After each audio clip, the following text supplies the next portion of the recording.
Delivery boy खाना ही तो देने आता है, वो कोई इंसान थोड़ी ना है, उसका कोई दिल थोड़ी ना होता है। अगर आप भी ऐसा सोचते हो तो इस वाक्य को ध्यान से सुनिए। एक बार एक डिलीवरी बॉय बारिश के अंदर सड़क पे खड़ा होकर रो रहा था। पता क्यों? क्योंकि वो खाना देने में बारिश की वजह से लेट हो गया। कस्टमर ने खाना ही नहीं लिया और ना ही पैसे दिए। उस खाने का बिल जानते कितना था?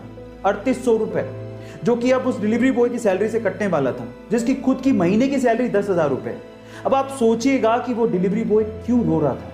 गाइस, भूख लगी आपको, बारिश में खाना ऑर्डर किया आपने और पेट पे लात मार दी उस बेचारे के।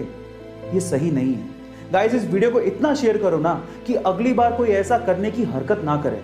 दिल बड़ा रखो, क्योंकि यही लोग हैं जो आपकी प्यास और भूख मिटाते हैं। गाइस, इंडिया में जब एग्जाम होता है ना, तो हमारे यहाँ के स्टूडेंट गर्मियों में तो चलो नहा के ही जाते हैं एग्जाम देने, लेकिन वो लोग सर्दियों में, इनफैक्ट कड़ाके की ठंड में भी नहा के जाते हैं एग्जाम के चक्कर में। वो ऐसा इसलिए करते हैं ताकि नहाने के बाद ऊपर वाले का नाम लेंगे तो एग्जाम में अच्छे नंबर आएंगे। लेकिन ये सिर्फ इंडिया में होता है। साउथ कोरिया में इसका जस्ट उल्टा होता है। वहां के स्टूडेंट एग्जाम के दिनों में नहाना बंद कर देते हैं, और रीजन जान के आप लोग हैरान रह जाओगे। उनका यह मानना है कि अगर एग्जाम के दिनों में नहाए तो ऊपर पानी जैसे ही पड़ेगा, वो सारा का सारा पढ़ाई किया हुआ पानी के साथ ही बह के निकल जाएगा। Oh my God. गाइस, इसके बारे में आपका क्या ख्याल है? चैट सेक्शन में जरूर लिखिएगा। और क्या आप भी एग्जाम में नहा के जाते हैं? ये भी चैट सेक्शन में बताइएगा। गाइस, एक घटना है सन 1990 की, जब कश्मीर घाटी में आतंकवाद बहुत ज्यादा बढ़ गया था, और इस आतंकवाद के चलते वहां के लोगों को अपने घरों से पलायन तक करना पड़ गया था। और तभी कश्मीर से अमरनाथ यात्रा निकलने वाली थी। तब आतंकवादियों ने कहा कि अगर कोई अमरनाथ यात्रा के लिए आया तो वो बचकर नहीं जा पाएगा। तब इस बात का जवाब दिया हमारे श्री बाला साहेब ठाकरे जी ने।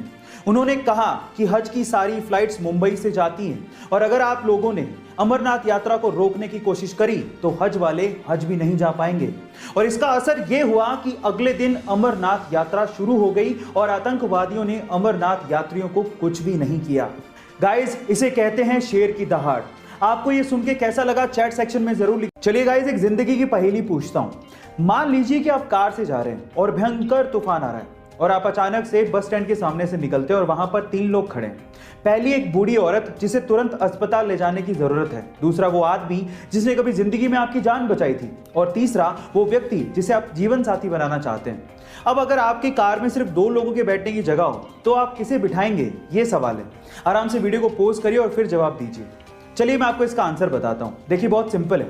आप उस व्यक्ति को कहेंगे जिसने आपकी जिंदगी बचाई थी कि वो कार चलाए और उस बूढ़ी औरत को हॉस्पिटल लेके जाए, और आप अपने जीवन साथी के साथ बस स्टैंड पर वेट करेंगे उसी व्यक्ति का, ताकि वो वापस आए और आपको लेकर जाए।